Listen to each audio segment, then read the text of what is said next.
Bom, pessoal, ferrou. Os estatistas voltaram para o poder. Estatistas, desenvolvimentistas, intervencionistas. Os liberais, agora pela primeira vez na oposição com os conservadores, vão ter que fazer marcação sob pressão. Diz aí, Luan, o que a gente vai ter hoje? É isso mesmo, Hélio. Com mais de 60 milhões de votos, Lula venceu as eleições contra Jair Bolsonaro, registrando 50,9% dos votos válidos. Depois do resultado, a pergunta que todo mundo tem feito é como será a política econômica do governo Lula, já que durante a eleição não foi indicado um porta-voz da candidatura do petista. Seria algo parecido com o primeiro mandato de Lula, em 2003, quando a equipe econômica era mais ortodoxa, ou algo mais semelhante ao governo de Dilma Rousseff, que lançou mão de políticas desenvolvimentistas com maior intervenção do Estado na economia.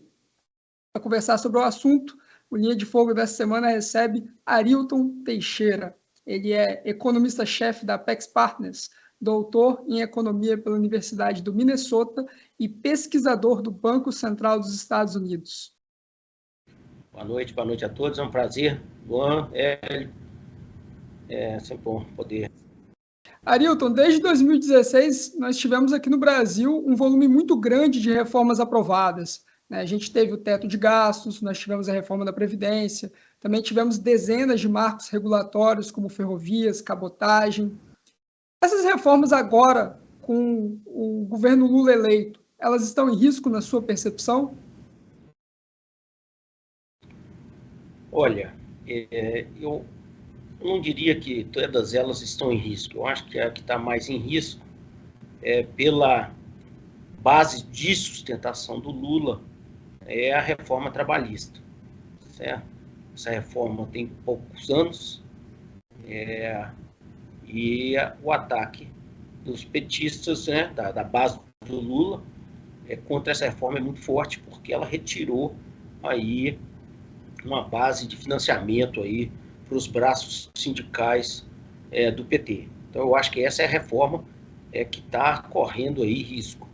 Inclusive, na carta que ele publicou na semana passada, ele deixa claro que ele vai fazer um comitê para discutir a reforma trabalhista, alegando que a reforma trabalhista, como foi feita, não garante ao trabalhador aí,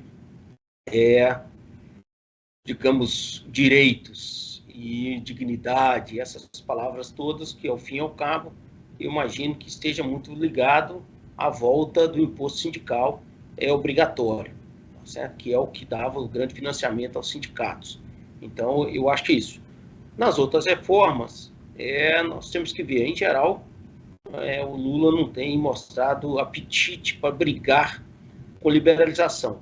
O que acontece, eu acho, no meu ver, é que não teremos mais avanço de reformas micro, como foram as grandes reformas aí que você citou, Luan.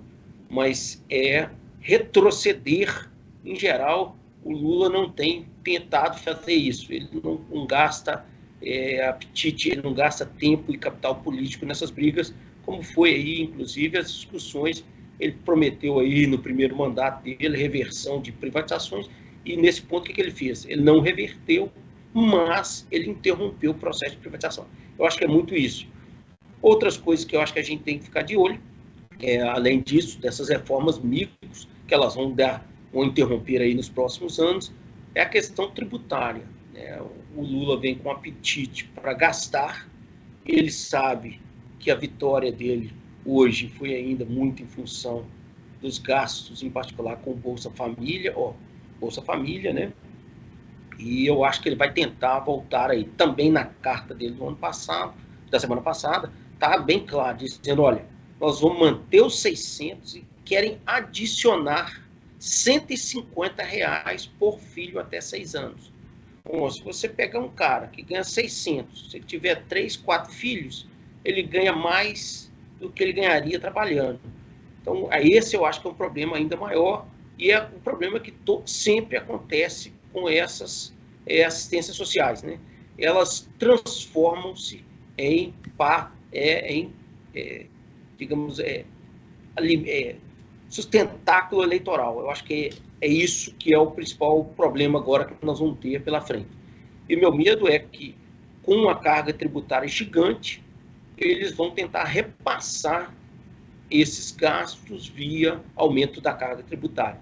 E a gente tem que lembrar que, no Brasil, tributos as pessoas ainda acham que são bons, né?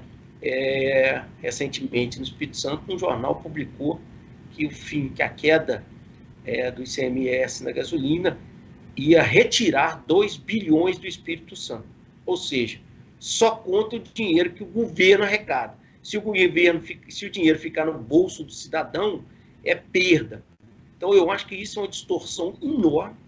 Ela está presente aí na interpretação da mídia e que, então, transforma a tentativa de aumentar impostos em algo benéfico para o país. Bom, todos nós aqui sabemos muito bem, aumentar imposto estrangula o setor privado, reduz investimento, reduz emprego, reduz produção, mas não é essa percepção que nós temos aí em vários pedaços aí, da sociedade, em particular, na parte de jornalismo, que ele ainda continua achando.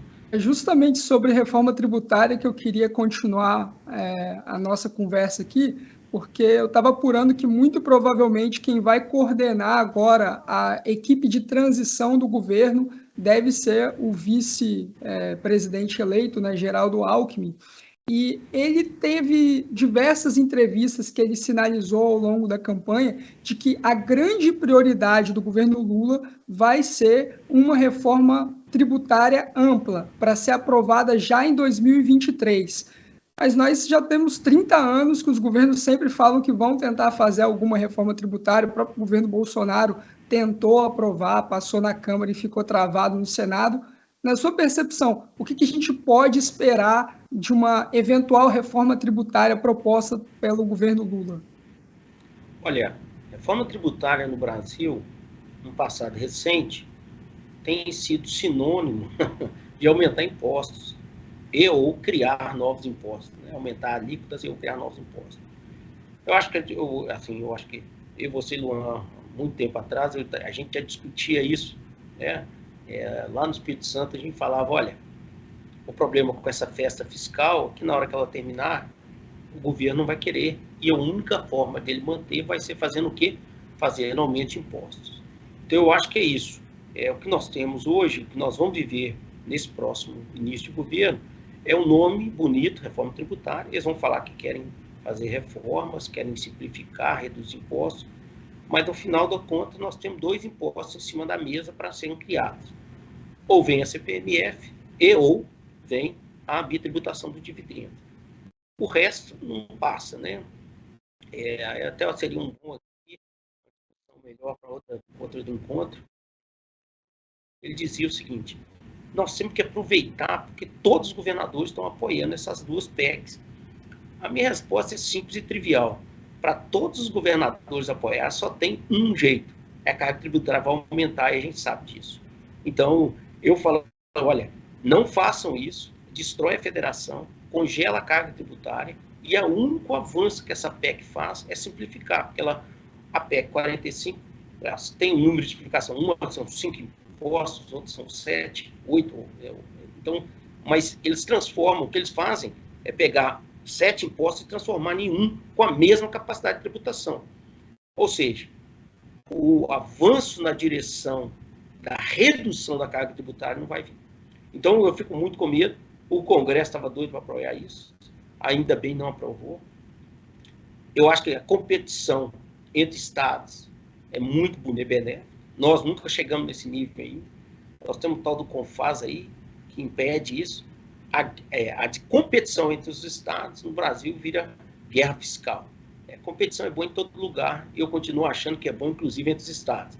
De qualquer forma, eu tenho muito medo dessa reforma, dessa palavra, reforma tributária, porque é o seguinte: ele vai dizer, eu vou tentar, não consegue, e fala, então agora vamos aumentar impostos, porque é pelo social. A gente já viu aí, o mais jovem, o Hélio e eu, que somos, digamos, mais experientes, já vimos isso aí, simplesmente um sofisma, reforma tributária para, fim e ao cabo, criar novos impostos e mais impostos e com mais alíquotas. Eu acho que esse é o meu medo. Diga. Eu ia te perguntar, mudando um pouco de assunto, sobre a nossa âncora fiscal, que tem sido, desde o governo Temer, o teto de gastos. E me parece que essa parece ser uma das reformas que é alvo do Lula e do PT, explodir o teto constitucional de gastos. Como é que você está vendo essa questão?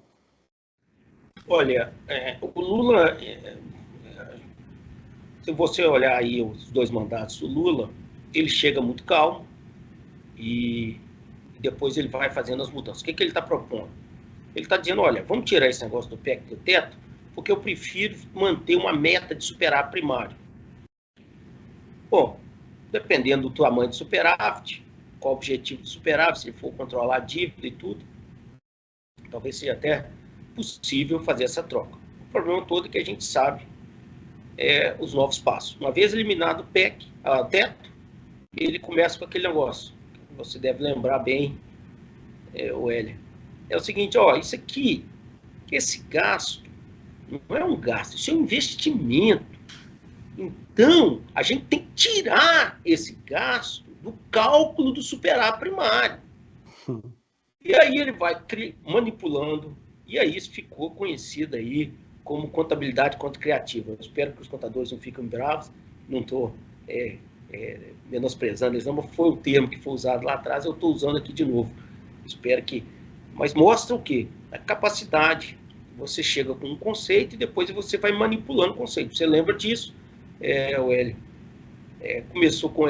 da mesma forma, no final, o superávit primário significava absolutamente nada, porque eles tiravam as despesas, né? Então, e aí não calculava. O superávit era simplesmente uma ficção.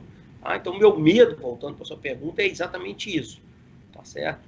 Eu vou falar uma coisa que eu acho que o Lula me lembra muito um personagem aí, o Hélio, de novo, desculpa aí, Luan, ficar falando de quando passado aí lá atrás, mas o Lula me lembra muito o Delfim Neto no governo Figueiredo. O Delfim Neto, quando ele voltou ao governo, ele achava que o milagre brasileiro tinha sido feito devido a ele, e não apesar dele, apesar das políticas ruins que ele implementou, Eletrobras, Petrobras, Portobras, e ele voltou dizendo, você tem mais ligação a esse período aí do que eu, você, né, com a sua família aí, você pode saber muito mais detalhes do que eu, mas ele voltou dizendo, olha, o que nós precisamos é gasto, é investimento, é que faz o Brasil crescer. E você conhece o resto da história, que nós quebramos isso aí em 82 e acabou. E nós, desde então, nunca mais crescemos, tem esse crescimento, esses voos de galinha que a gente tem. Então, voltando para o Lula, meu medo do Lula é isso. O Lula pegou um país que o Fernando Henrique tinha feito uma reforma durante 8, 10 anos, com a dívida baixa, um país com um superávit primário, todo ajustadinho. E quis as forças daí que ele começou um ciclo de commodity fantástico. A mesma coisa aconteceu com o senhor Delfim Neto. Então, o Brasil cresceu porque estava ajustado e o ciclo de commodity aumenta, melhora os termos de troca. O Hélio aí, economista aí, pode saber mais do que eu sobre isso. Melhora o crescimento brasileiro. O problema é que o Lula hoje, a dívida está alta. 2, o superávit primário está bem baixo. 3, nós estamos vindo de um período de gastos, tá certo? Nós estamos vindo com um período de gastos elevados e nós precisamos de ajuste. E o meu medo é que o Lula pense que ele vai repetir 2003, 2010, gastando mais como ele fez naquela época.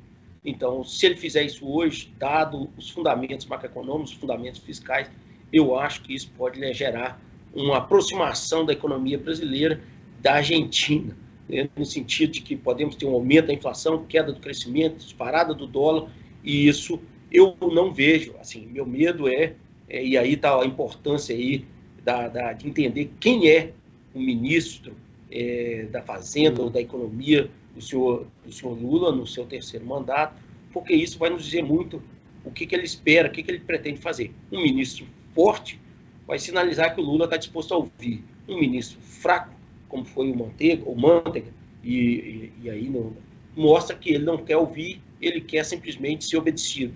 Então, isso é o que nós temos que ficar bastante atentos aí. Então, voltando a isso, Eu acho que nós temos... Chega.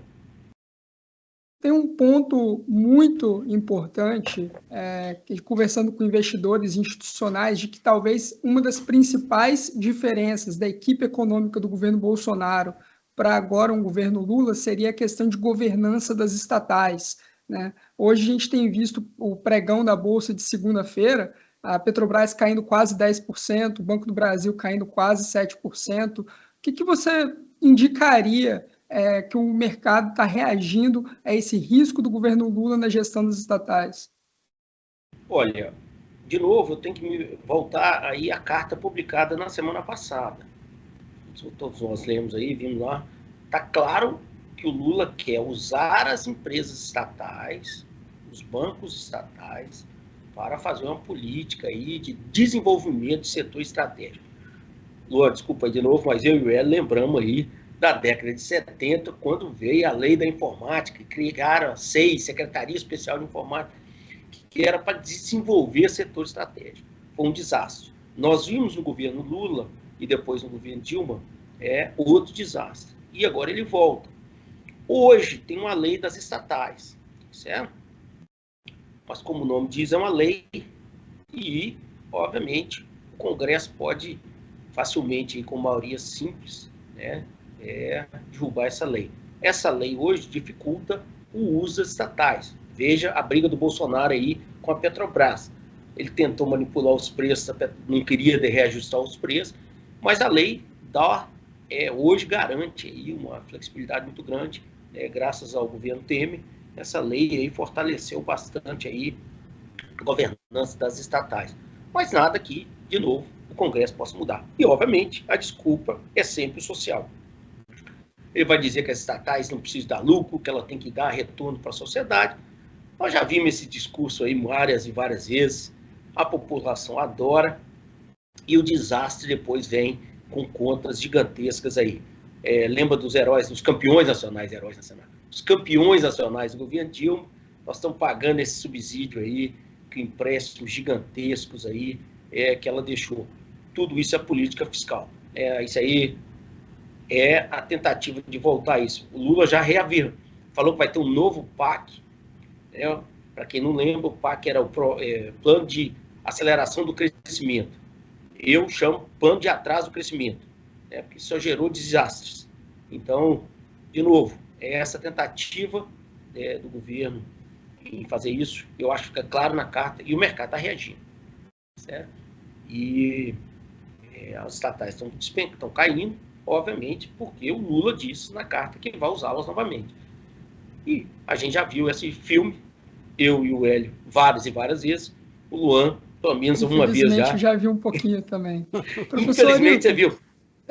Então, para a gente finalizar aqui, qual, na sua percepção, deveria ser a prioridade do ministro da Economia, seja ele quem for?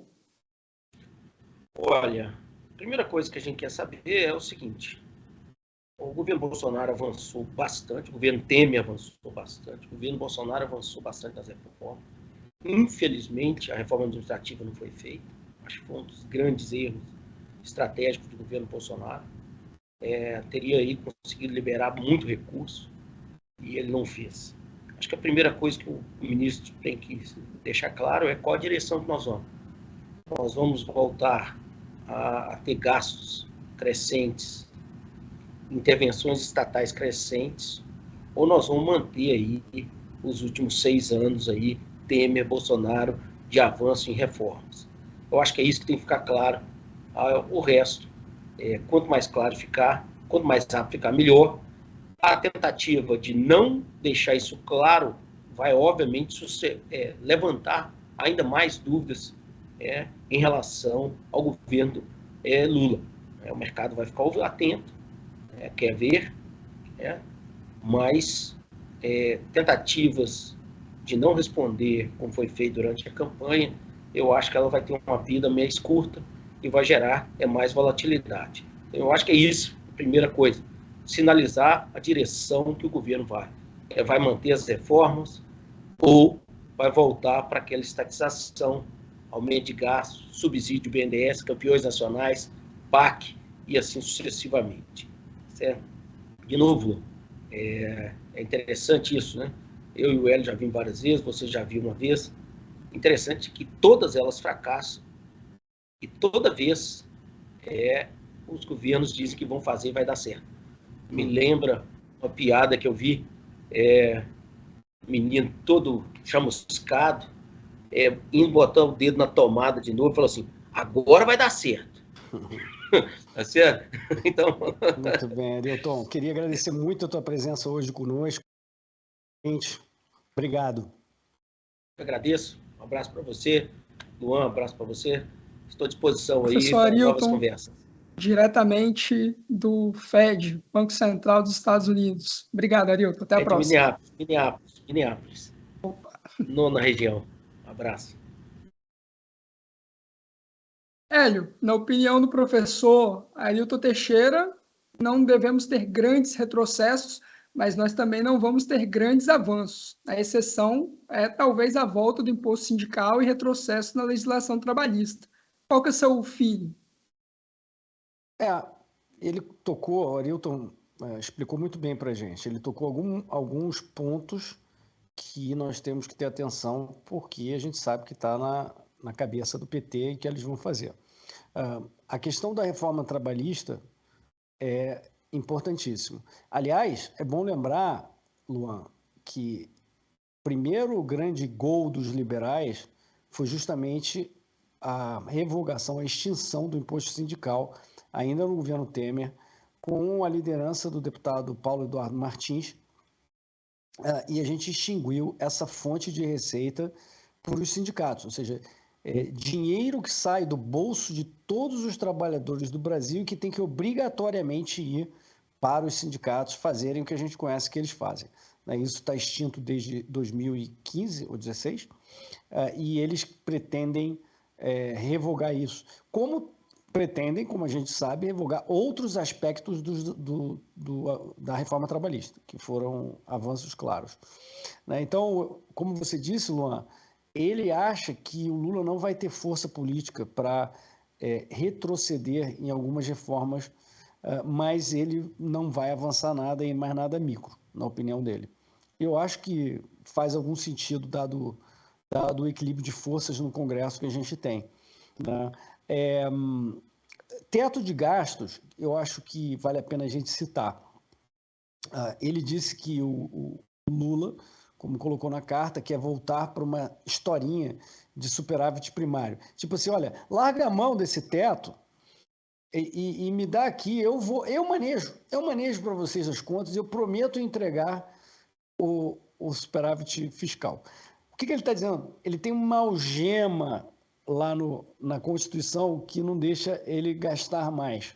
Ele está falando, não, me liberam dessas algemas e confiem em mim, la garantia sou eu, só aqui, socialismo do século XXI, meu amigo Ortega, meu amigo Maduro, deixa que eu vou fazer o superávit, já fiz isso lá no passado. Fez isso? Nada. Na verdade, aquilo foi um grande dividendo que ele teve do ciclo de commodities internacional que permitiu que o governo tivesse um aumento de receita, o Brasil estava crescendo na época. Ele não quer, e nenhum político, na verdade, quer estar preso para não gastar. Então ele vai prometer que deixa comigo e vai fazer o que o Arilton falou. Vai dizer, não, isso aqui, olha, a gente está cumprindo a promessa, porque esse aqui não é gasto, não, isso aqui é investimento. Então esse truque está fácil de perceber, e se ele consegue explodir o teto de gastos da Constituição, remover esse teto de gastos da Constituição, pode comprar dólar à vontade, porque isso aí é um desastre. É menos pior se a discussão for só, o que ele também mencionou, não, vamos estender os R$600 até o fim do ano, ou sei lá o quê, tornar mais permanente, e aí teria que negociar uma PEC de ajuste do teto de gastos. Mas aí você passa por 2 votações na Câmara, 2 votações no Senado, com 3/5 dos votos. Isso é uma mudança de regras no jogo que respeita o processo político, ao menos, não estou dizendo que eu concorde, mas ao menos respeita. Você não explode o teto, você está fazendo uma reforma no pé direito da tua casa. Você não simplesmente falou, explodir o teto, a casa não tem mais teto, que é o que eles gostariam de fazer. Então, vamos ver. o que vai acontecer na questão do teto de gastos, né? A gente tem que entender que essa questão dos R$600, etc., a gente viu isso na campanha, Luan, a democracia, ela tem como efeito colateral esse populismo. É inevitável. E geralmente as democracias vão ficando mais disfuncionais à medida em que esse populismo vai tomando conta dos interesses e o governo vai prometendo mais, porque não é o dinheiro dele. E aí acaba o dinheiro. E aí os políticos são os mais prejudicados e eles, então, têm que fazer as reformas. E aí volta o pêndulo para o outro lado, porque eles são obrigados a jogar o populismo no lixo, porque senão eles já não têm mais o que oferecer. Né? E o Brasil está já nesse limite. A gente já está no limite do que pode ser feito de populismo. A única solução para o Brasil é ter a reforma do Estado. A reforma administrativa, que o Arilton mencionou, que não foi feita na sua plena extensão, mas teve avanços claros porque o governo deixou de fazer contratações. Aí o Lula vai tentar aumentar o salário de funcionário, vai tentar contratar, mas cadê o dinheiro para isso? Vai fazer uma PEC para permitir esse tipo de gastos? Vai estar dentro desse bolão da PEC para reformar o teto? Se o Congresso cair nessa, de novo, compra dólar, porque isso aí já é o caminho para o desastre. Ele vai tentar fazer o aumento de impostos, como o Arilton falou, CPMF, bitributação de dividendos. Isso vai ser também uma briga feia, eu acho que ele não necessariamente vai conseguir. Nós vamos nos opor, o Congresso também vai se opor, acho difícil.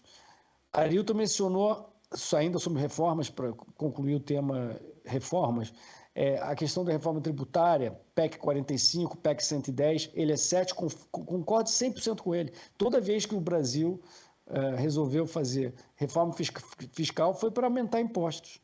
Para você convencer os governadores a apoiar essas reformas, eles têm que ter garantia absoluta de que eles têm aumento de arrecadação, pelo menos não diminuição, o que significa aumento. Eles têm que eliminar a competição entre os estados, como o Arilton falou, que eles dão um nome feio para justamente ganhar essa guerra, eles chamam de guerra fiscal. Né? Se o Piauí, que é pobre, tentar cobrar menos imposto, menos ICMS do que São Paulo, isso é considerado um grande pecado. Então, você cria um cartel que beneficia, por exemplo, São Paulo, Rio de Janeiro, que são os estados que têm mais infraestrutura, têm mais capacidade de atração de investimento, e aí o Piauí fica condenado o Piauí, ou o estado menor, fica condenado a não se desenvolver porque não consegue oferecer um tratamento diferenciado para atrair investimentos para lá. Né? Então, fica sempre dependente do centro. O sistema não é fácil não, viu, Luan? E eles estão embutidos nessas reforminhas todas. Né? Então, essas PECs têm esses problemas e eu concordo com ele. Não podemos deixá-la avançar, né? Porque, de novo, se as PECs, uma PEC para fazer reforma tributária, tivesse como compromisso absoluto simplificação, diminuição de impostos, seria uma reforma do Estado. E não é isso que eles querem. Não é isso que o Congresso quer no momento, nem o que o Lula quer, nem o que o governo quer. Então, enterrar essas reformas. O professor Arilton ele é muito cético, né, com qualquer tipo de reforma tributária, porque elas costumam funcionar justamente como uma espécie de cavalo de Troia, né, e que na prática acaba trazendo aumento de carga tributária. Esse é o grande risco e problema para o setor produtivo. E ele deixou claro, Luan, que quando você tira dinheiro do bolso do cidadão, uma coisa que as pessoas têm que sempre relembrar, quando você tira dinheiro do bolso do cidadão para ir para o governo, você prejudicou o cidadão e a sociedade privada, pode ser a empresa também, não importa. Isso acaba saindo do bolso de algum cidadão. A empresa acaba sendo um cidadão no final que vai pagar a conta também. Então, você tira de empresa ou tira do bolso do cidadão para mandar para o governo, você sabe que o governo tende a não fazer iniciativas que gerem qualquer valor, ao contrário, tende a ser desperdício, tende a ser péssimo serviço, e você já tirou aquele dinheiro do cidadão. Né? As pessoas se esquecem que o dinheiro não nasce em Brasília. O dinheiro do governo não nasce em Brasília. Esse dinheiro sempre sai do bolso do cidadão. Não tem saída. só existe uma forma para o governo ter dinheiro. Ele precisa tirar do cidadão. E quando você tira do cidadão, o cidadão empobrece. Por isso que nós, liberais, somos sempre contra qualquer tipo de aumento de impostos. Sempre. Tá certo? E se você quiser diminuir impostos, é claro que você tem que diminuir gastos. E nós somos sempre favoráveis a diminuir gastos. E, agora, tem gente que propõe, você viu o que aconteceu na Inglaterra, a gente falou aqui no Linha de Fogo. Quando um governo assume e fala assim, não, eu vou diminuir todos os impostos, mas não teve promessa de diminuir gastos, o pessoal vai falar, peraí, mas aí você vai tomar endividamento, esse endividamento vai sair do bolso da população também, porque quem empresta dinheiro para o governo é a população, e depois esse dinheiro vai ter que ser capturado por mais impostos um pouquinho à frente, né? Então, não caia nessa de que aumentar impostos em qualquer instância, em qualquer exemplo, tenha algum benefício para o cidadão, porque isso não é verdade. Economia em um eventual governo Lula, o mercado já até tem precificado um pouco isso, pelo menos em relação às estatais, aos riscos de governança das estatais, o uso político delas. Queria que você comentasse um pouco sobre essa linha desenvolvimentista que já foi sinalizado, o Arilton comentou do PAC, do uso do BNDES. Você viu o que aconteceu com o preço da Petrobras, Banco do Brasil, na segunda-feira.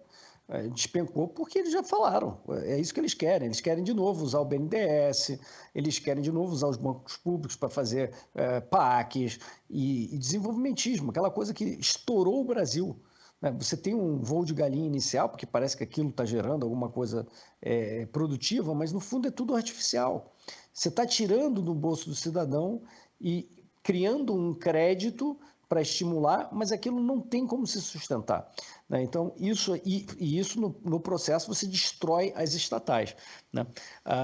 Eles vão tentar, como o Arilton mencionou, revogar a lei das estatais, Luan, para abrir caminho para essas intervenções. Eu não acredito que eles consigam superar a política de preços da Petrobras, ou revogar a política de preços da Petrobras, mas eles vão tentar fazer o grande maná de corrupção deles, que é fazer refinarias, por exemplo.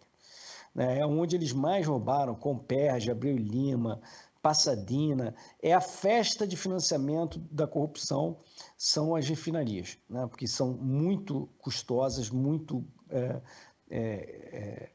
intensivas em capital, né? São muito caras, e eles não querem nem saber de meio ambiente, faz a refinaria, né?